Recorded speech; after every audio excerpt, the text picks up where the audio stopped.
거룩한 주님의 날, 우리 하나님께 영광의 예배를 드리겠습니다.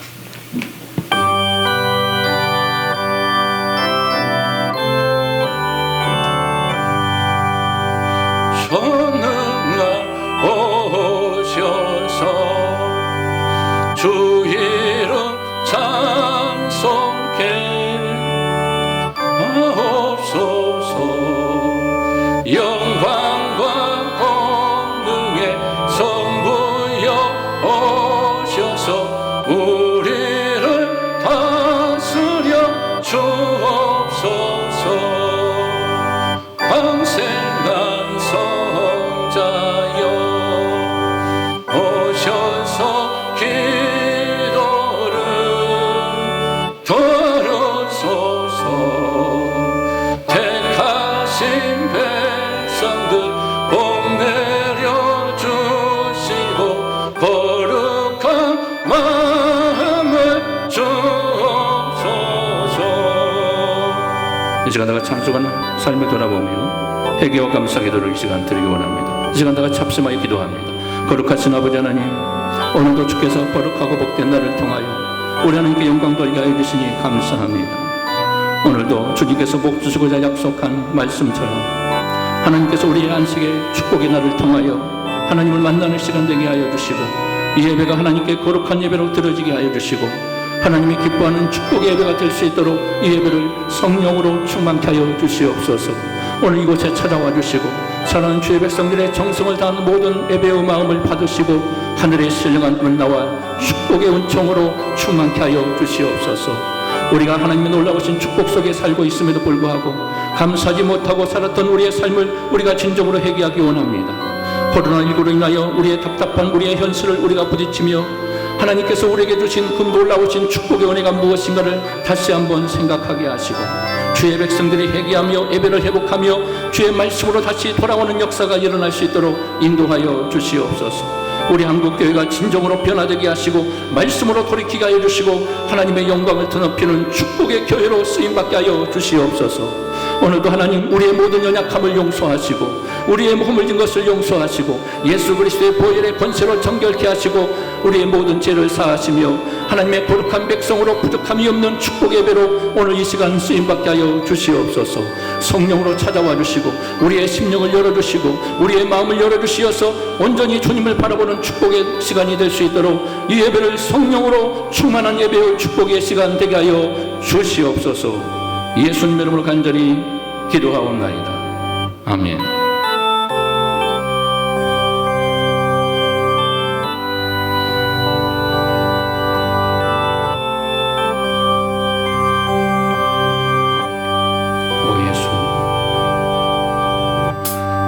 오 예수님,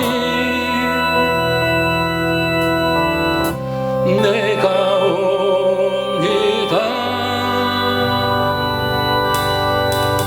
못 박히신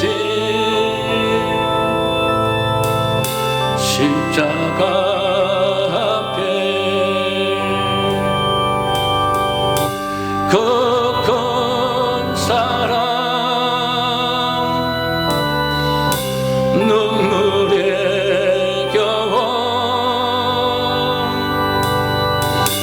울며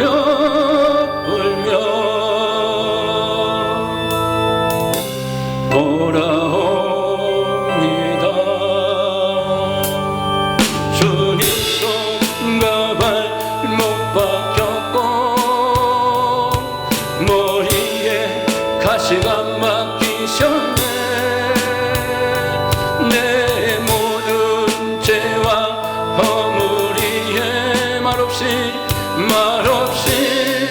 피 흘려주셨네.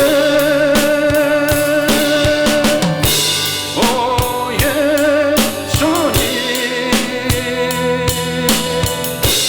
나의 손 잡고 이제부터 영원까지 내 구주가 되옵소. 이제부터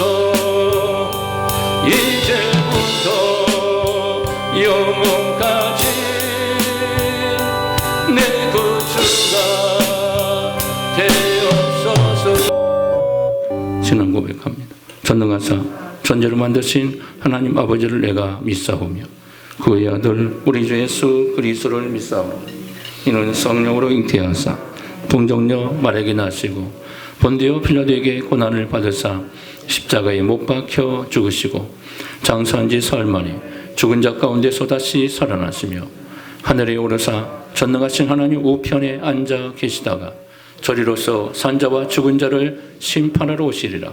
성령을 믿사오며 거룩한 공의와 성도가 서로 타는 것과 죄를 사하여 주는 것과 몸이 다시 사는 것과 영원히 사는 것을 믿사옵나이다.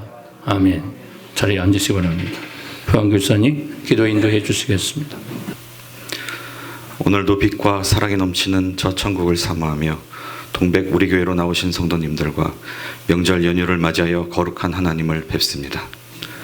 감사하신 하나님, 아버지께서는 독생자이신 예수님을 이 땅에 보내시어 전국 복음을 전파하시고 제자들을 가르치시며 병든 자들을 고치셨습니다. 성령 충만함으로 영육간에 거듭난 주의 자녀들이 예수 그리스도의 이름으로 모인 그곳은 바로 천국이며 또한 우리의 돌아갈 고향임을 알게 하셨습니다. 오늘 우리는 영원한 하나님의 카이로스 시간 속에서 잠시 동안 맡겨주신 선한 청지기의 삶을 돌아봅니다. 나그네의 발끝에 머물러 있는 순간의 먼지와 같이 잠깐 동안 머물다 가는 인생 속에서 아버지가 자녀들에게 그토록 바라시고 기뻐하시는 일을 즐겨 행하였는지 이 시간 우리 마음속에 찾아오신 성령님과 함께 돌이켜 생각합니다.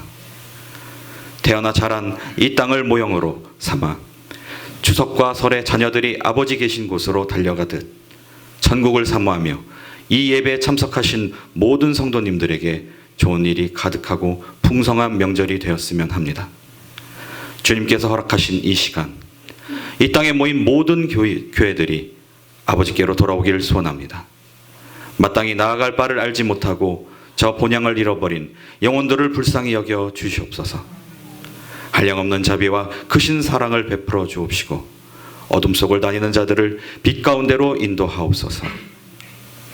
하늘나라의 가장 크신 상속자, 영원한 중보자, 우리의 구원자 예수 그리스도의 이름으로 기도드립니다. 아멘.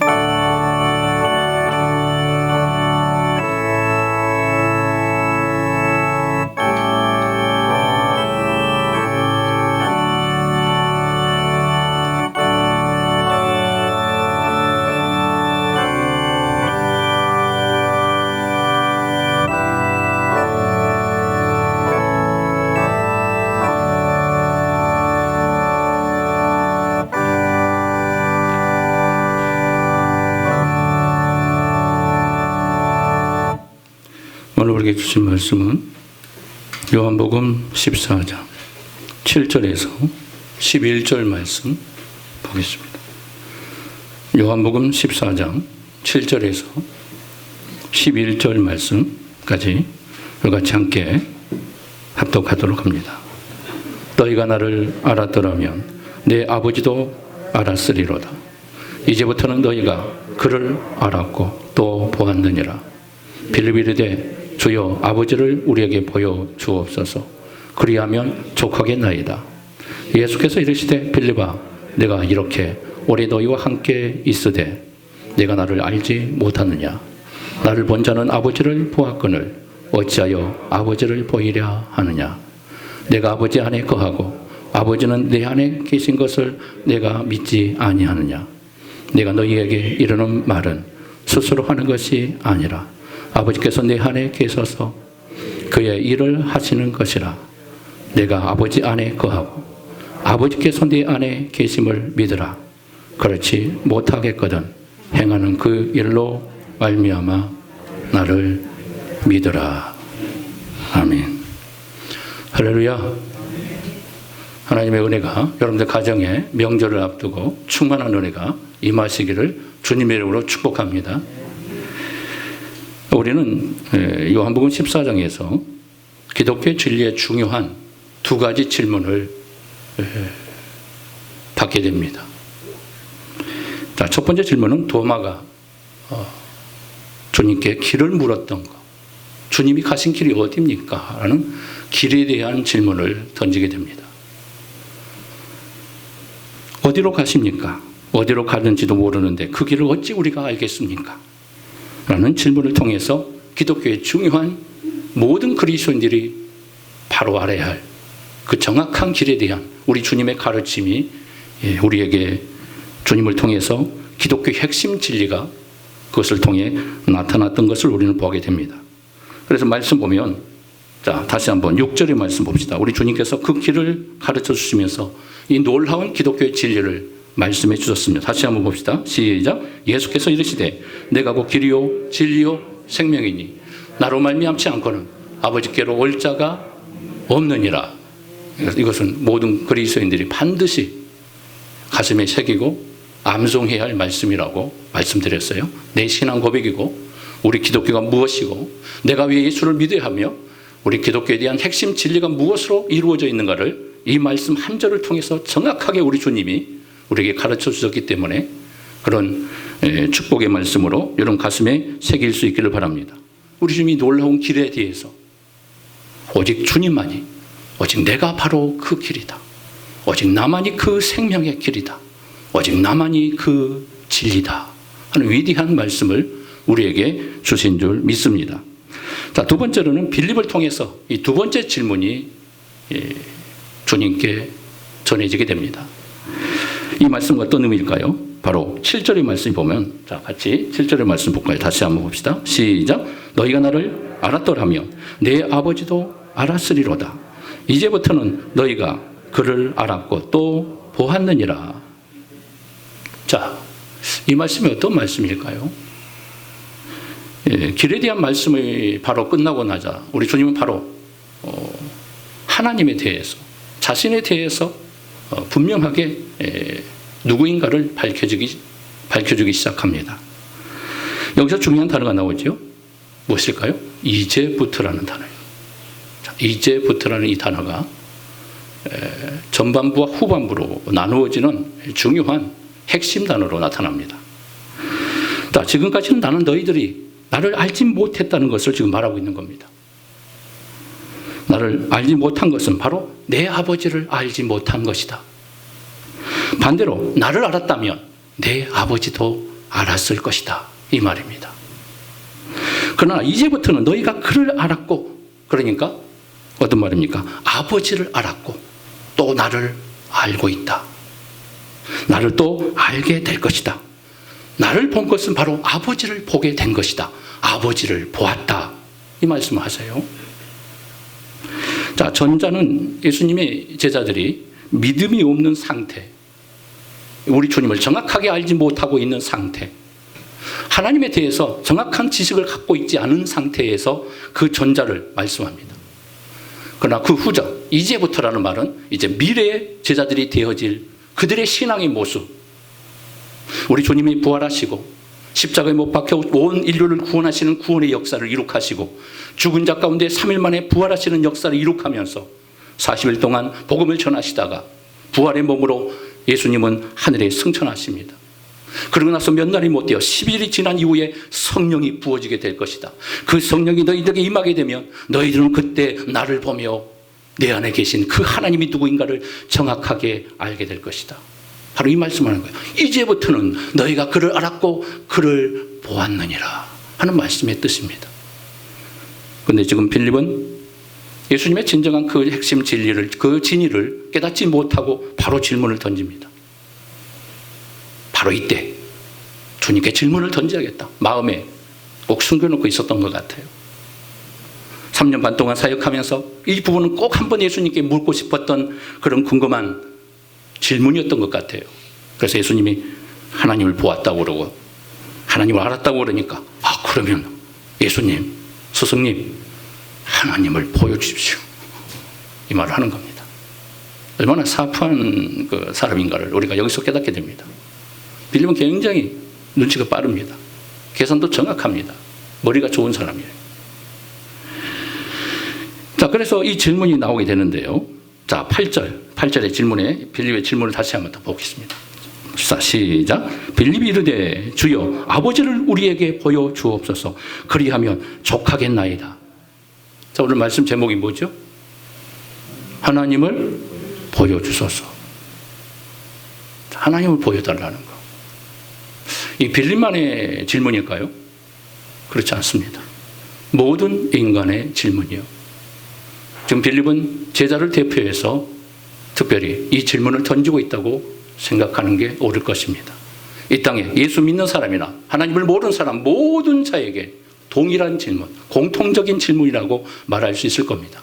자, 하나님을 보여달라는 이 질문 앞에 우리 주님이 어떻게 이 부분을 해결하고 있었는가, 그리고 해답을 주었는가, 그리고 우리는 이 질문에 대한 진정한 정답이 무엇인가를 정확하게 깨뜨려 볼 수 있어야 할 겁니다. 저도 예수 처음 믿을 때 하나님을 보고 싶었어요.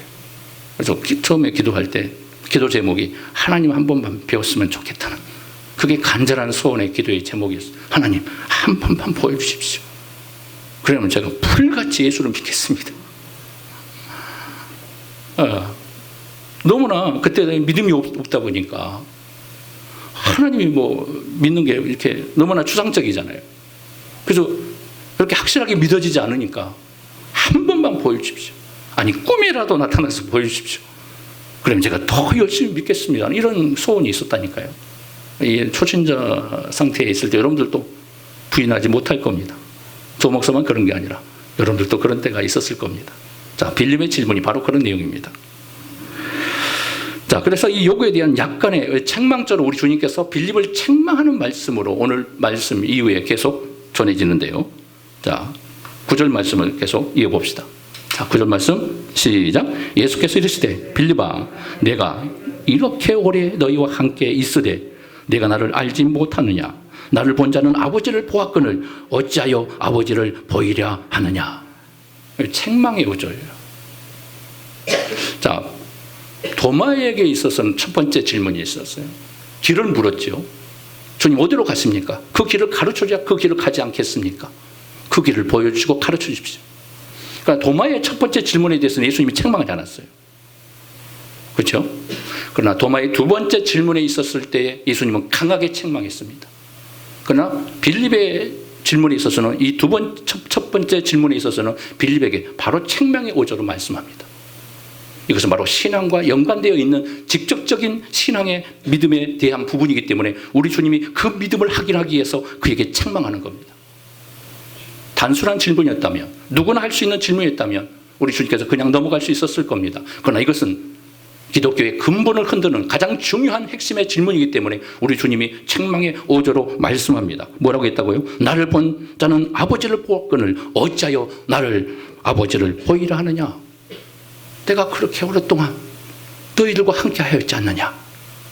수많은 기적과 수많은 능력을 행하였지 않느냐? 근데도 아버지를 보여달라고 하느냐? 나를 본 자가 아버지를 보았다. 이렇게 말씀하는 거예요. 자, 우리는 여기서 기독교의 핵심 진리 가운데 오늘 이 질문을 통해서 우리가 깨달음의 교훈을 얻게 되는데요. 첫 번째로 모든 인간은 하나님을 보고 싶어 합니다. 이 땅에 무신론자는 그래서 존재하지 않아요. 나는 무신론자입니다. 신이 존재하지 않습니다. 나는 신을 믿지 않습니다. 하는 그런 사람을 우리가 종종 보게 되죠. 근데 절대적으로 무신론자는 이 땅에 존재하지 않습니다. 왜 그럴까요? 하나님을 믿으려면 내 주먹이란 별하다. 그렇죠. 제가 어렸을 때, 저도 이제 하나님에 대해서 의심했던 사람이고, 처음 신에 대한 것에 대한 생각이 왔을 때, 저도 그렇게 얘기했어요. 하나님 보여봐. 그럼 내가 믿을 테니까. 그런 말을 했어요. 제가 이제 또 예수 믿고, 이제 중학교 다니고 그때 예수 믿고 나서 이제 복음으로 뜨거워지고 예수님에 대한 확신이 불러일으키면서 전도해야 한다. 복음을 전해야 한다는 사명을 마음속에 뜨거운 성령의 역사를 통해서 전도하기 시작하는데 예수 안 믿는 친구들이 내가 전에 질문했던 그 말이 동일하게 나오더라고요. 너 하나님 봤어? 하나님 보여봐. 그럼 내가 너 따라다닐게. 너 같이 예수 믿을게. 할 말이 없더라고요. 그때 중학생이 무슨 기독교 핵심 진리를 알겠어요. 그래서 충격을 받았어요. 대답할 말이 없더라고요. 무슨 말을 해서 저 친구를 전도해야 할까?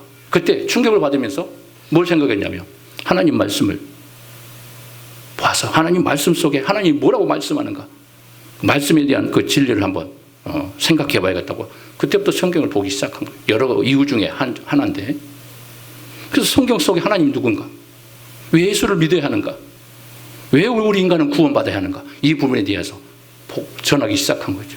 그래서 이제 다음에 그 질문을 던지니까 우리가 지금 숨을 쉬고 있는데 공기가 보이느냐? 안 보인다 그러죠. 공기 안 보이지? 하나님도 안 보이는 거예요. 공기 있어 없어? 공기 있어.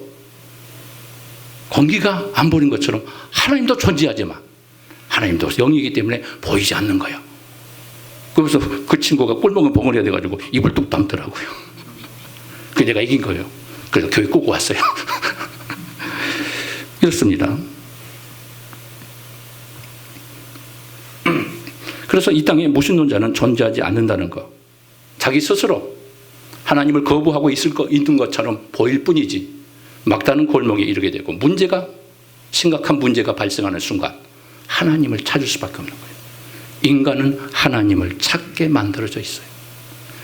여러분, 우리가 잘 우스갯소리로 많이 하는 얘기가 있잖아요. 스님이 겨울에 이제 사찰을 이제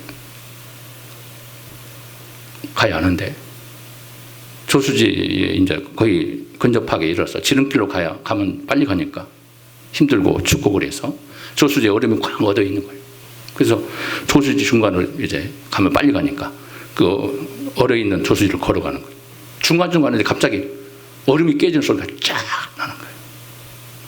여러분, 얼음판에서 얼음 깨지는 소리 들어봤습니까? 살벌합니다.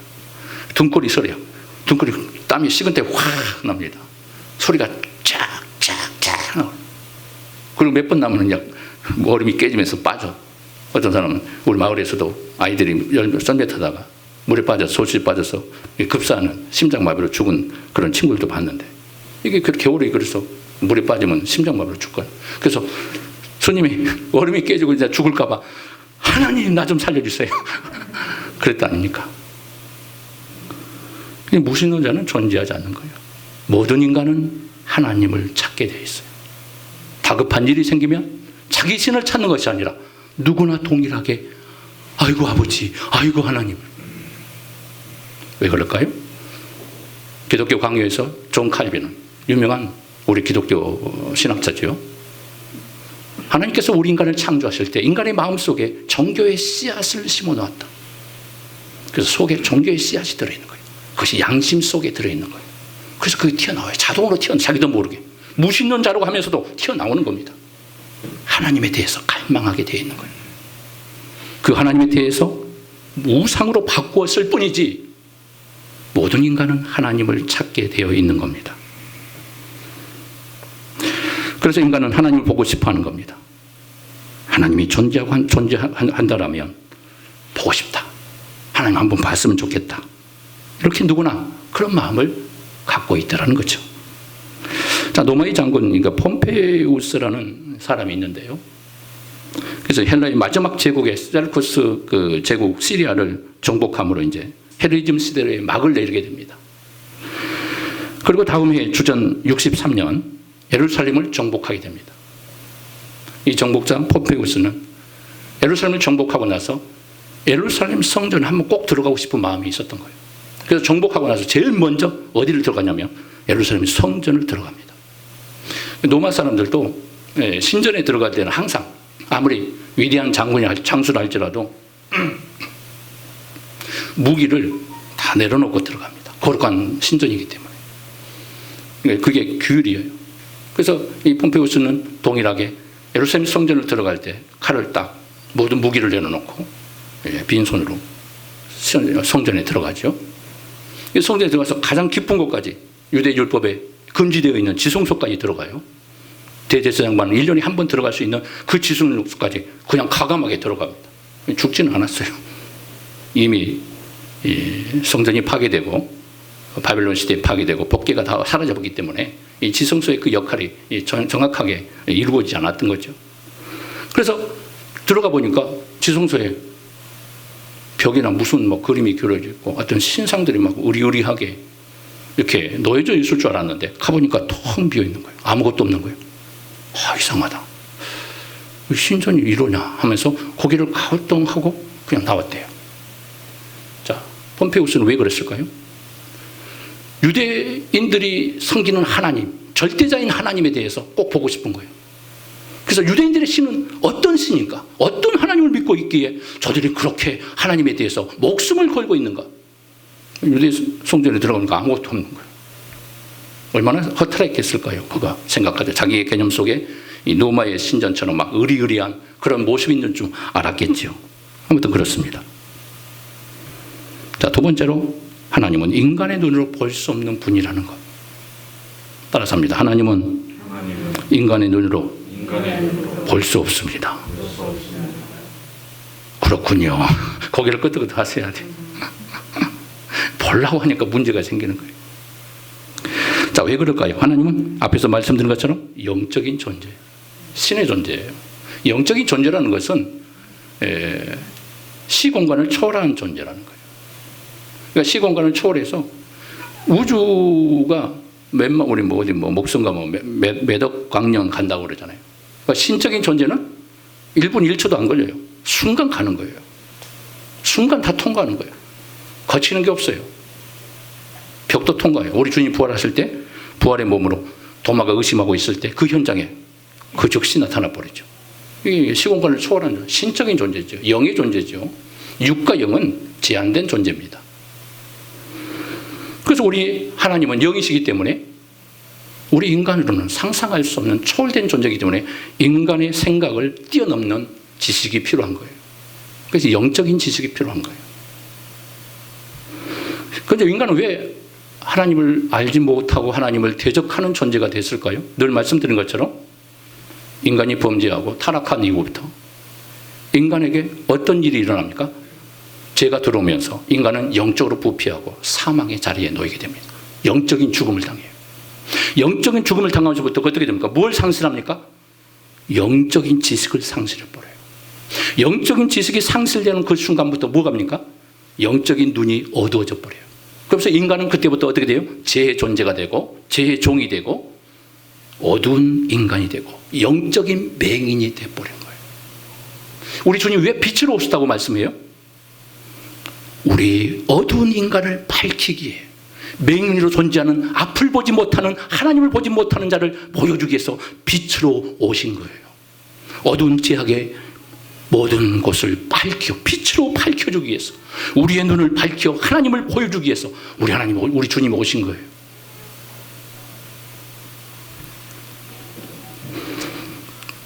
그래서 영이신 하나님은 거룩하신 분이기 때문에 인간은 죄가 존재하면 하나님 앞에 갈 수가 없어요. 하나님 만날 수 없는 거예요. 하나님의 존전에 우리가 앞에 서는 순간 어떻게 돼요? 우리 인간은 소리 없이 사라져버려요. 너무 거룩한 빛, 그 광채의 빛이 더러운 인간이 존재할 수 없는 거예요. 그냥 사라져버려요. 죽는 겁니다. 소멸되는 거예요. 그래서 하나님 만날 수 없는 겁니다. 하나님과 분리돼 버렸어요. 하나님과 단절돼 버리고 하나님과 독립된 상태로 갈라져 버린 거예요. 벽이 생겨버린 거죠. 자, 출애굽기 33장으로 한번 가볼까요? 출애굽기 33장에 보면 20절의 말씀에 이런 말씀이 있어요. 한번 볼까요? 시작. 또 이르시되 내가 내 얼굴을 보지 못하리니 나를 보고 살 자가 없음이니라. 정확히 말씀하죠. 하나님을 보면 어떻게 해요? 죽는데요. 살 자가 없대요. 인간은 하나님을 볼 수 없는 거죠. 하나님 만날 수도 없는 거죠. 하나님이 전전에 갈 수 없는, 근접할 수 없는. 그래서 우리 인간이 죄 있는 인간으로서는 하나님 앞에 갈 수 없는 천국에 못 들어가는 거예요. 그래서 이 땅의 죄인들은 그 죄 문제가 해결되지 않고는 절대로 천국에 못 들어가는 거예요. 그래서 천국 못 간다는 거예요. 그래서 기독교만이, 예수님만이, 예수의 피만이 우리 인간의 죄를 사하기 때문에 우리 주님을 통해서만이 나로 말미암창건 아버지께로 올 자가 없느니라고 딱 잘라서 진리의 말씀으로 못 박아놨어요. 믿으십니까? 자, 이 말씀은 모세 시대 하나님께서 모세에게 이스라엘 백성들에게 주신 말씀이에요. 짐승조차도 하나님이 거하는 그 신의 산에 임재하시는 그 자리에 짐승조차도 올라오지 못하도록 그래서 죽음을 면하게 하라고 우리 하나님께서 명령했지 않습니까? 그래서 모세가 율법을 받을 때 어떻게 했죠? 모세가 율법을 받을 때 눈 뜨고 받았을까요? 그럼 등 지고 가서 뒷걸음 치고 가서 받았을까요? 아닙니다. 하나님 앞에 직접 받았잖아요, 말씀을. 직접 눈을 뜨고 받았으면 모세도 죽었을 거예요. 그래서 얼굴에 두건을 쓰고 눈을 가리고 하나님 앞에 간 거예요. 모세도 인간이기 때문에 아무리 하나님이 선택했다 할지라도, 하나님 부르셨다 할지라도 모세도 하나님 보는 순간 죽게 되는 거예요. 그래서 모세를 세운 하나님께서 순간 죽음을 면하게 하기 위해서 하나님 어떻게 하셨느냐. 자, 봅시다. 이어지는 말씀. 자, 22절 같이 볼까요? 시작. 내 영광이 지나갈 때에 내가 너를 반석 틈에 두고 내가 지나도록 내 손으로 너를 덮었다가. 하나님이 지나갔어요. 말씀을 주기 위해서 지나가고, 하나님이 친히 율법을 십계명을 도래판에 손수 말씀을 새기시면서 모세에게 그 말씀을 주는 거예요. 그리고 뭐 하나님이 지나가시는 거죠. 그때 바위 틈에 모세를 숨기시고 하나님의 거룩한 손으로 모세를 덮었어요. 그리고 지나가시는 거예요. 뭐 손으로 덮었다니까 하나님이 인간처럼 그런 형상으로 생각하면 안 돼요. 그 영의 존재이기 때문에 그 영의 존재는 영이 되어야만이 알 수 있는 거예요. 그래서 하나님이 덮어주셨는데요. 그래서 하나님의 얼굴을 그 모세의 얼굴은 볼 수 없도록 하나님께서 막아주셨습니다. 그러면서 자, 23절의 말씀을 다시 한번 또 이어서 봅시다. 23절 시작. 손을 거두리니 내가 내 등을 볼 것이요 얼굴은 보지 못하리라. 자, 모세도 하나님을 대면했지만 인간 중에서 가장 대면을 많이 한 사람이 모세예요. 유일한 사람이에요. 그러니까 대단한 사람이죠. 모세가 얼마나 위대한 사람입니까? 하나님의 축복의 사람입니까? 근데 그도 하나님을 볼 수가 없었대요. 뭐라고 얘기합니까? 하나님이 지나갔을 때 손을 가리고 손을 떼는 순간 모세 앞에 하나님이 지나갔는데 얼굴은 보지 못하고 하나님의 등을 보았답니다. 그런데 모세는 하나님의 등에 대해서 또렷한 얘기를 하지 않습니다. 아무튼 모세를 하나님의 등을 본 유일한 사람이 됩니다. 얼굴을 보면 어떻게 했다고요? 모세는 그 즉시 죽습니다. 그래서 하나님이 안 보이게 하시기 위해서 가려주시고 그의 생명을 보존하기 위해서 등을 보여주신 거예요. 그 내 등을 너는 볼 것이다. 너만이 내 등을 유일하게 본 사람이 될 것이다 라고 말씀해 주셨어요. 여러분, 그래도 하나님을 보고 싶습니까? 하나님 보고 싶으면 하나님 꼭 한 번만 보여주시면 감사하겠습니다. 그러면 여러분들, 하나님께서 여러분들 꼭 한 번 보여주시고 천국에서 만나게 될 겁니다. 그냥 그런 기도 하지 마세요, 이제. 성경이 정확하게 하나님을 본 사람이 없다고 말씀하기 때문에 그런 기도는, 물론 우리가 초신자 때, 믿음이 없을 때 하나님 보고 싶습니다 하는 그런 간절한 마음으로 그런 기도는 얼마든지 할 수 있어요. 그러나 신앙이 있는데도 빌립 제자인 빌립이 주님께 이 질문을 던진 것은 예수님의 그 모든 것을 보고 느낀 사람이 이렇게 질문을 하니까 우리 주님이 그를 책망하고 있었던 겁니다. 지금까지 많이 우리가 보게 되면은 하나님을 봤다는 사람들을 많이 보게 되죠. 정말 하나님 봤을까?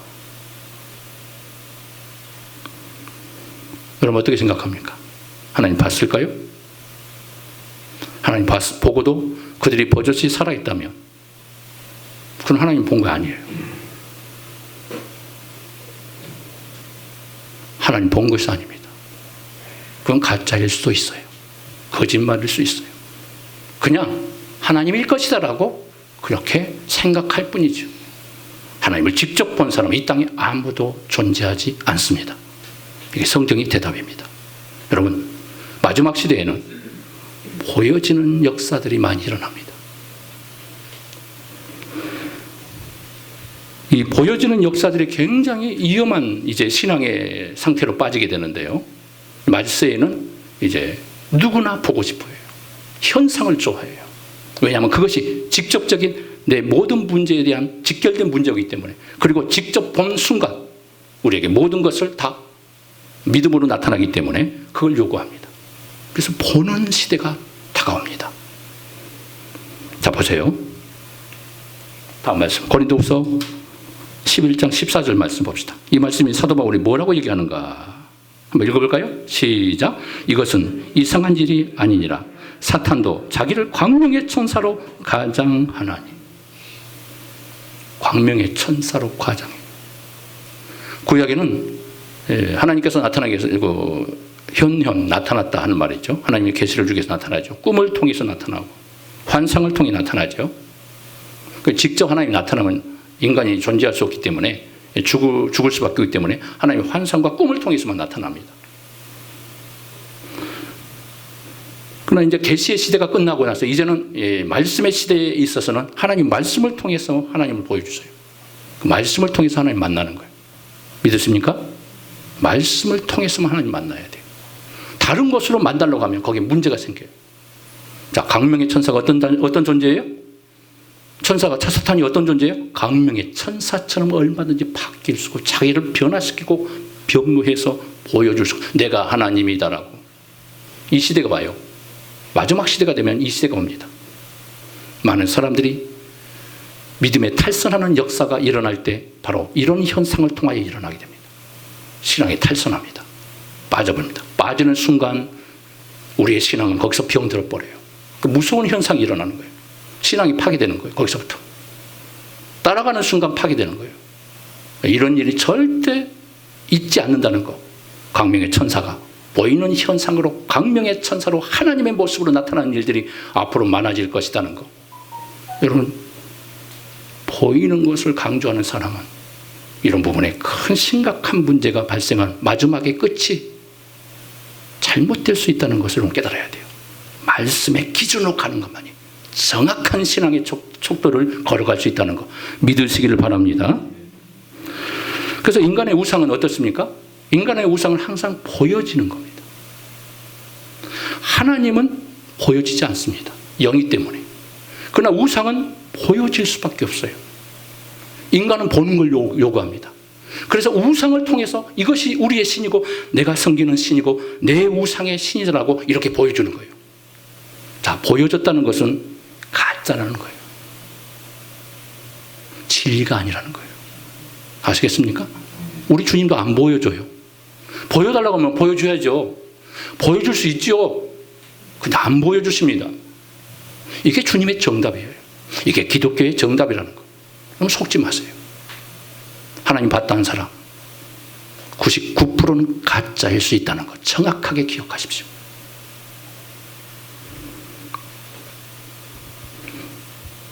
그래서 이 우상이나 이 하나님의 이 신에 대해서 그들은 스스로 표현할 수 없기 때문에 그것을 보여줄 수밖에 없는 거예요. 그게 우상의 현상이에요.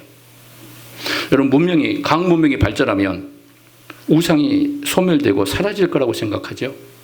절대 그렇지 않습니다. 각 문명이 발전하면 우상의 역사, 이런 잘못된 사이비의 종교 집단들이 더 많이 나타나요. 왜 그럴까요? 발전하면 발전할수록 현대 문명이 발전하면 발전하고 과학의 문명으로 모든 것을 판단하고 지식이 모든 걸 생각할 수 있잖아요. 근데 사람의 지식은 어리석어집니다. 그래서 보이는 현상을 보게 되고 그 신적인 존재를 보는 것을 통해서 만족하기 때문에 그렇게 만들어질 수밖에 없는 겁니다. 이처럼 어리석은 세상이 얼마나 이 세상의 우상이 어리석은 존재인가를 우리는 깨닫게 돼요. 이 우상의 허무함, 우상의 실제. 그래서 정확하게 나타나는데 세상 사람들은 그게 우리의 신이라고 수천만 가지의 신을 만들어서 섬기고 있잖아요.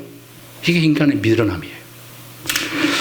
자, 어떤 분이 불교 신자였는데 확실한 불교 신자였답니다. 그래서 우리는 예배를 드리지만 그거는 애불을 드리러 간대요. 그 애불을 드리러 이제 절에 가게 됐는데 들어서 이제 간절히 자기의 모든 소원을 가지고 우리가 예배 드리는 것처럼 애불을 드렸어요. 그래서 마음의 기쁨을 얻고 마음의 평안을 얻고 이제 여기저기 이제 사찰 주변을 다니면서 산책을 하는데 사찰 뒤편에 어떤 사람들이 굉장히 사람들이 많으면서 우승하면서 작업을 많이 하더래요. 궁금해서 가까이 보니까 그 사람들이 불상을 만들고 있는 거예요. 불상을 너무 막 금으로 도금해서 아름답게 수만 가지의 불상들을 만들고 거기서 그 작업을 하고 있는 거예요. 거기서 그 불자가 허탈에 빠지기 시작합니다. 아니, 사람이 만든 저 껍데기 속에는 텅 비어있던 저 불상을 보고 내가 복을 빌었단 말인가? 허탈해지기 시작하더래요. 하나님이 사람을 만들었는데 어떻게 사람이 신을 만들 수 있단 말이냐? 이건 있을 수 없다 하고서 가감하게 산에서 내려와서 개종을 했대요. 그리고 기독교로 등록을 했답니다. 그리고 그 이후로 열심히 신앙생활해서 훌륭한 장로님이 됐답니다. 이건 실화예요, 실화. 여러분, 세상 우상의 비현실적인 허탈감, 여러분들 진정으로 깨닫기를 바랍니다. 자, 이번 명절에 여러분들, 그래서 우상을 멀리 하셔야 돼요. 제사상 차리는 거 철저하게 배격하셔야 돼요. 이건 귀신을 불러들이는 거예요. 마귀를 불러들이는 거예요. 우리 어머니도 예수 믿기 전에 소복을 입고 제사가 다가오니까 조상 할머니가 나타나서 아무개야, 왜 상을 안 차리니? 그랬더래요. 그래서 상을 차렸대요. 피곤해가지고 너무 바쁘고 돈도 없고 그래서 이번 제사는 넘어가려고 했더니 꿈에 나타나서 막 엄하게 하니까 무서워서 제사를 놓지 않고 10개, 20개 제사를 드렸어요. 여러분들, 명절을 앞두고 사탄이 역사해요. 과감하게 배격하시길 바랍니다. 우상은 귀신을 불러들이는 거예요. 귀신의 역사예요. 어떤 것도 차리지 마세요. 제사상을 누가 먹느냐? 귀신이 먹는다고 해요. 조상이 와서 먹는 것이 아니라 귀신이 와서 먹는 거예요. 귀신을 불러들이는 거예요. 그러니까 귀신에 얽매여서 사는 거예요. 귀신의 종이 되는 거예요. 마귀의 종이로 사는 거예요. 여러분들 가정에는, 여러분들의 친척에는 이런 역사들이 속히 사라지는 역사가 있기를 주님의 이름으로 축복합니다. 자, 그래서 우리 예수님께서 세 번째는 예수님은 하나님을 보여주러 오셨습니다. 자, 말씀 볼까요? 요한복음 1장 18절 말씀 보겠습니다. 시작. 본래 하나님을 본 사람이 없으되 아버지 품속에 있는 독생하신 하나님이 나타내셨느니라. 하나님을 본 사람이 없다고 그랬죠? 아버지 품속에 있는 독생하신 하나님이, 우리 예수님이 누구를 나타냈어요? 하나님을 나타내 보이기 위해서 오셨답니다. 물론 우리의 구원을 위해서 오셨고, 인류의 죄의 모든 문제를 짊어지기 위해서 오셨고, 사탄의 모든 사망 권세를 깨뜨리기 위해서 오셨지만, 우리 주님은, 우리 예수님은 누구를 보여줘요? 하나님을 보여주러 오신 거예요. 하나님의 실체로 오신 거예요. 그래서 우리의 구원이 어떻게 이루어지는가? 우리 하나님이 말씀만, 구약의 말씀으로만 하시는 분이 아니라 그 말씀하신 것을 어떻게 이루시고 완성해 내시는가? 그 하나님이 내가 바로 그 하나님이다. 그것을 말씀하시기 위해서 오신 거예요. 하나님을 보여주기 위해서. 그 하나님이 무엇을 이룩하고 있고 무엇을 성취하러 오셨는가를 우리에게 보여주기 위해서, 우리의 구원을 어떻게 완성해 내시고 마시는가를 보여주기 위해서 우리 예수님이 이 땅에 하나님으로 오신 줄 믿으시길 바랍니다. 오늘 말씀에 베드로가 뭐라고 했다고요? 하나님을 보여주십시오. 말하자 예수님이 내가 하나님이다, 나를 본 자는 하나님을 본 것이다. 우리 주님은 빌립의 질문에 대한 하나님을 보여주지 않습니다. 그러면서 자, 9절의 말씀 다시 볼까요? 자, 9절의 말씀은 시작. 예수께서 이르시되 빌립아, 내가 이렇게 오래 너희와 함께 있으되 내가 나를 알지 못하느냐? 나를 본 자는 아버지를 보았거늘 어찌하여 아버지를 보이라 하느냐? 자, 9절 말씀을 읽었네요. 예. 자, 나를 본 자는 아버지를 본 겁니다. 어찌하여 아버지를 보이라느냐? 우리 예수님 바로 하나님의 실체라는 거. 예수님과 하나님은 하나의 존재예요. 복음서에서 예수님의 제자들이 가르칠 때 나와 아버지는 하나다 이렇게 말해요. 예수님이 하나님이시고 하나님이 예수님의 모습을 가지고 있는 거예요. 일체예요, 일체. 자, 신비한 부분이죠. 자, 결론적인 부분입니다. 하나님은 보는 것이 아니라 믿음으로 아는 것이라는 말씀이에요. 자, 오늘 말씀 우리 주님이 말씀하고 있는 것은 하나님을 보는 것이 아니라 무엇으로 안다? 믿음으로만 안다는 거예요. 믿음으로만 볼 수 있다는 거예요. 자, 빌립이 주여 보여만 주시면 믿겠나이다. 먼저 보여주십시오. 그러면 좋겠습니다. 그러나 예수님은 반대했었어요. 먼저 믿어라. 그러면 보게 될 것이다. 따라서 합니다. 먼저 믿어라. 그러면 보게 될 것이다. 믿으면 보게 된다는 거예요. 이 말씀을 하시는 거예요. 이게 기독교의 진리예요. 그래서 11절을 다시 읽어봅시다. 11절 말씀 시작. 내가 아버지 안에 거하고 아버지께서 내 안에 계심을 믿으라. 그렇지 못하겠거든 행하는 그 일로 말미암아 나를 믿으라. 믿으라고 먼저 강조합니다. 하나님을 보여달라고 하니까 빌립에게 뭐라고 대답했다고요? 믿어야 한다. 나를 믿으라. 이렇게 말씀해요. 믿으면 보게 될 것이다. 정확한 진리를 우리 주님이 제시해 주고 있는 겁니다. 그렇지 못하겠거든 뭐예요? 행하는 그 일을 말미암아 나를 믿어라. 그동안 내가 행했던 모든 일들, 안진뱅이를 일으키고 죽은 자를 살리고 눈먼 자를 눈을 뜨게 만들고 안진뱅이를 일으키는 역사, 열병에 처해 있는 사람을 열을 고치시는 주님의 역사, 혈류증에 고통받고 있는 그 여인을 고치신 우리 주님의 역사, 그 모든 것을 보았지 않느냐. 풍랑을 잔잔케 하신 우리 주님의 능력, 나의 능력을 보았지 않느냐. 그걸 보고 나를 믿으라는 거예요. 나를 보고 믿지 못하겠거든 내가 행한 그 일이라도 보고 나를 믿으라. 하나님을 믿으라. 그래서 하나님은 어때요? 인간의 눈으로는 볼 수 없는 거예요.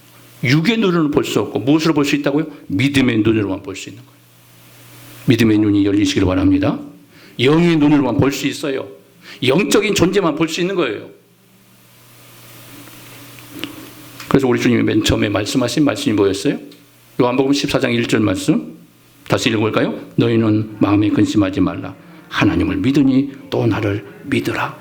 믿음을 제일 먼저 염려에 빠진 제자들을 이루하기 위해서 주신 말씀의 첫 마디가 믿으라는 거예요.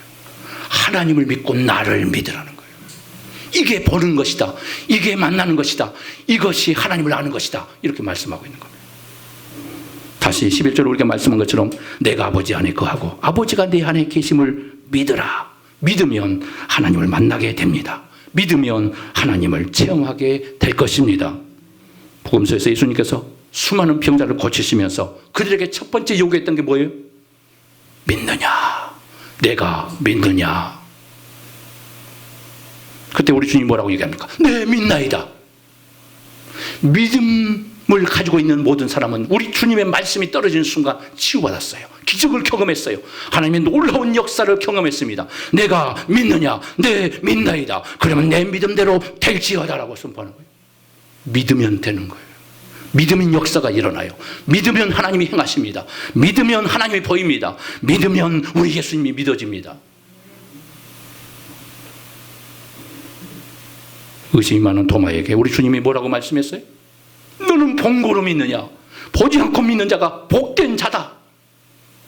내 손에 못자국을 보고 내 옆구리에 창짝을 보고 믿음 없는 자가 되지 말고 믿음 있는 자가 되라. 우리 주님이 책망했어요. 믿음을 요구하는 거예요. 믿음으로 보기 때문에, 믿음으로 확인하기 때문에, 믿음으로 믿어지기 때문에, 믿음으로 하나님 만나기 때문에 믿으라. 믿으면 보게 될 것이다. 믿으면 만나게 될 것이다. 성경의 모든 역사는 그래서 믿음의 눈이 열려야, 영의 눈이 열려야 하나님을 볼 수가 있는 거예요. 아직도 하나님 보고 싶습니까? 하나님 보고 싶은 마음의 열망이 있습니까? 내 안에 영의 눈이 열릴 때만이 볼 수 있는 거예요. 성령을 통하여 내 눈을 열어주십시오. 내 안에 마음의 눈을 열어주십시오. 영의 눈을 열어주십시오. 성령의 불로 내 마음의 눈을 열어주십시오. 그때 열리는 거예요. 그때 보여지는 거예요. 그때 믿어지는 겁니다. 우리 육의 눈으로 보려고 하면 죽었다 깨어나도 볼 수 없고 보는 순간 우리는 사라지는 거예요. 하나님이 눈에 보이지 않기 때문에 믿어지지 않습니까? 아직도 성경의 말씀이 믿어지지 않습니까? 천국이 있다는 사실도 아직도 믿지 못하고 있지는 않습니까? 나는 정말 천국에 갈 수 있을까? 아직도 의심한 가운데 있지는 않습니까? 그래서 불안해하고 있지는 않습니까? 믿으십시오. 성경 말씀이 하나님 말씀을 믿으십시오. 그 말씀이 100% 하나님이 주신 음성으로 믿으십시오. 말씀 속에 하나님이 계신다는 사실을 믿으십시오. 예수님이 바로 그 하나님을 보여주기 위해서 이 땅에 오신 하나님이라는 사실을 믿으십시오. 그러면 하나님을 만나게 될 겁니다. 하나님을 체험하게 될 것입니다. 지식으로 믿지 마세요. 내 눈으로 하나님을 보려고 하지 마십시오. 영의 눈을 열어달라고 기도하십시오. 아직도 하나님을 체험하지 못했습니까? 하나님이 믿어지지 않습니까? 하나님의 영적인 체험이 내 안에 존재하고 있지 않습니까? 육의 눈을 가지고 지금까지 지식의 생각으로 하나님을 생각했기 때문에 하나님 앞에 근접하게 갈 수 없는 겁니다. 하나님과의 영적인 교제가 단절되어 있는 겁니다. 하나님을 만날 수 없는 겁니다. 하나님에 대한 믿음의 역사가 내 안에 존재하지 않는 겁니다. 이런 체험이 있는 믿음을 갖기 위해서는 100% 믿으셔야 돼요. 믿는 순간, 내가 진정으로 믿는 순간 하나님이 내 안에 역사하실 겁니다. 우리 주님이 내 안에 임재하실 겁니다. 내 자아가 존재하는 것이 아니라 우리 주님이 내 안에서 역사하실 겁니다. 보내신 성령께서 내 눈을 열어 하나님을 보게 하여 주실 것입니다. 이 놀라운 역사가 우리 모든 주의 백성들에게 일어나기를, 그래서 기적의 삶, 우리 하나님이 나타나는 삶, 우리 하나님을 체험하는 믿음의 역사, 이런 기적의 역사가 있기를 주님의 이름으로 축복합니다. 기도합시다. 은혜로우신 아버지, 축복의 아버지, 많은 인간들은 하나님을 보고 싶어 합니다. 그래서 인간의 모든 결과는 우상의 형상을 만들 수밖에 없는 존재였다는 것을 우리는 말씀을 통해 배우게 됩니다. 그러나 하나님은 영이시기 때문에 보여지지 않습니다. 볼 수 없습니다. 보는 순간 우리는 죽을 수밖에 없기에 하나님은 보여주시지 않는다고 말씀하셨습니다. 이제 무엇으로 보아야 할까요? 내 안에 믿음이 있었는가? 내가 안에 그 믿음이 있었는가? 주님을 보는 그 믿음이, 영의 눈의 믿음이, 믿음의 눈의 누님의 믿음이 내 안에 존재하고 있었는가? 빌립처럼 그런 육의 눈으로 하나님을 보려고 했던 우리의 약한 믿음을 용서하시고 이제 믿음으로 하나님을 보는 역사가 일어나게 하여 주시옵소서. 영의 눈을 열어주시고 성령의 불로 역사하여 주시고 내 안에 계신 예수 그리스도의 놀라운 충만한 역사를 통하여 하나님을 체험하는 기적의 삶이 되게 하여 주시옵소서. 예수님의 이름으로 간절히 축복하며 기도합니다. 아멘. 준비하신 예물 찬양하시면서 하나님께 드리겠습니다.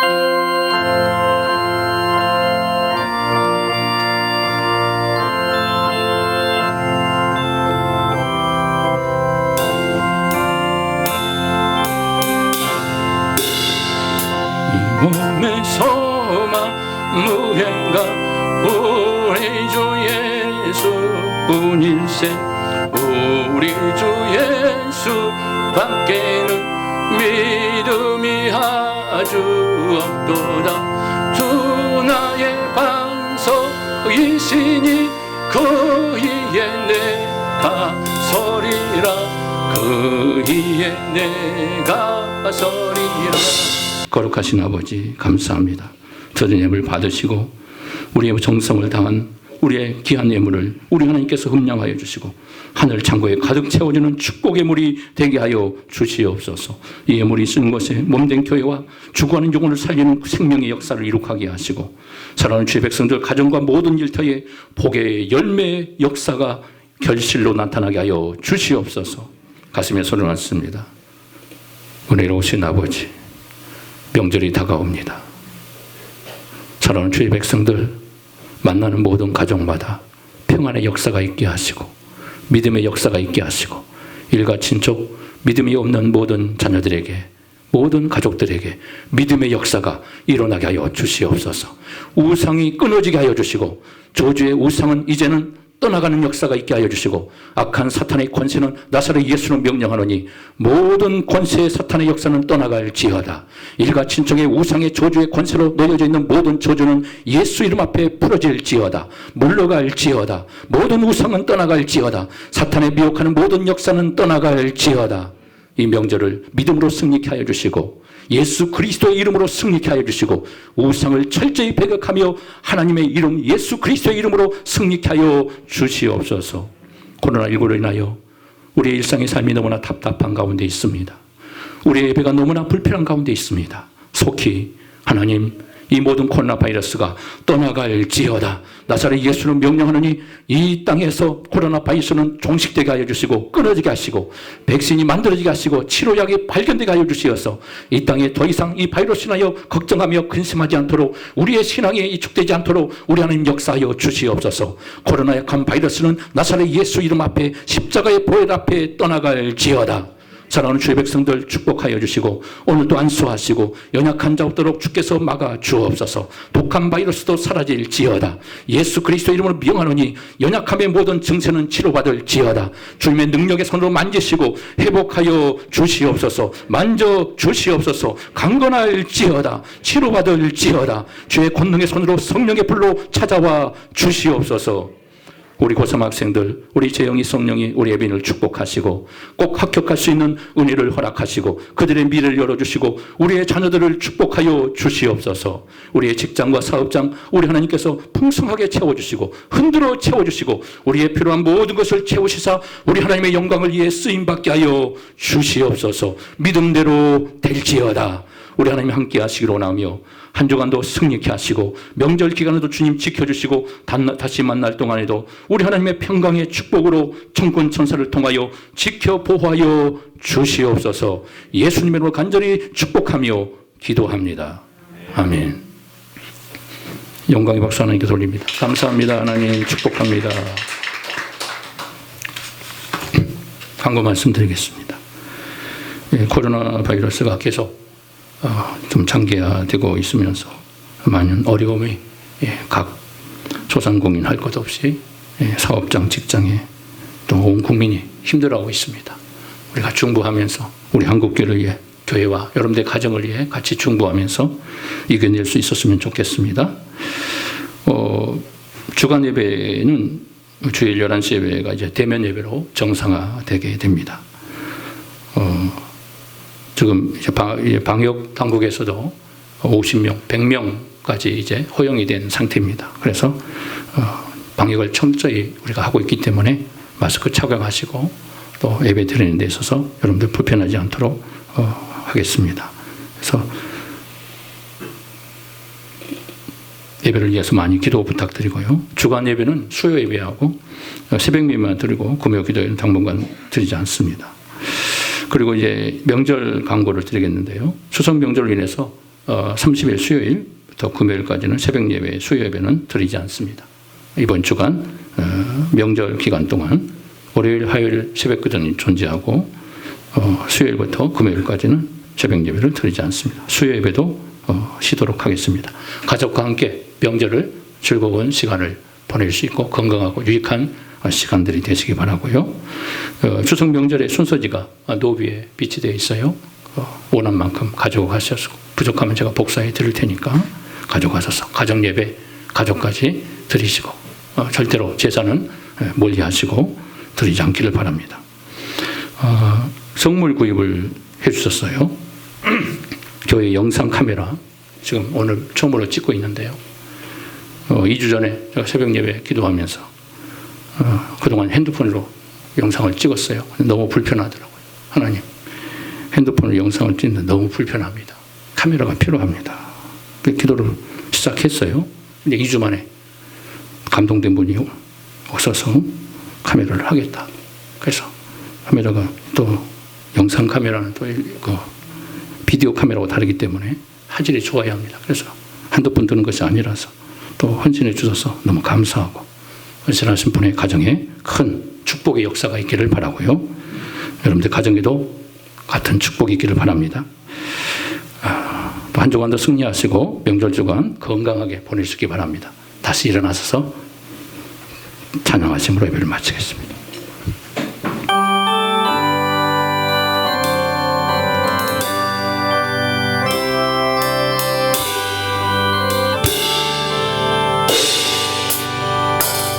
여기에 모인 우리 주의 은총 받은 자여라.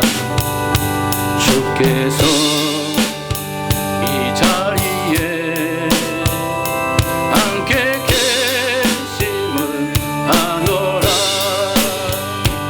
언제나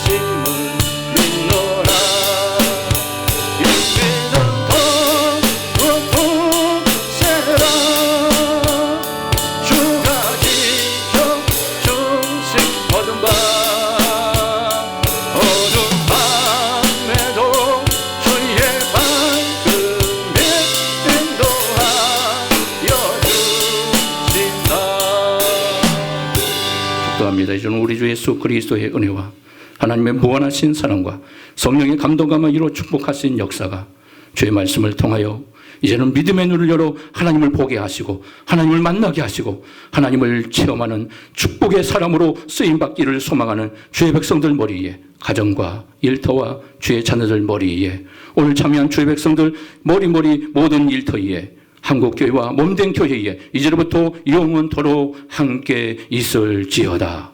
아멘. 아버지.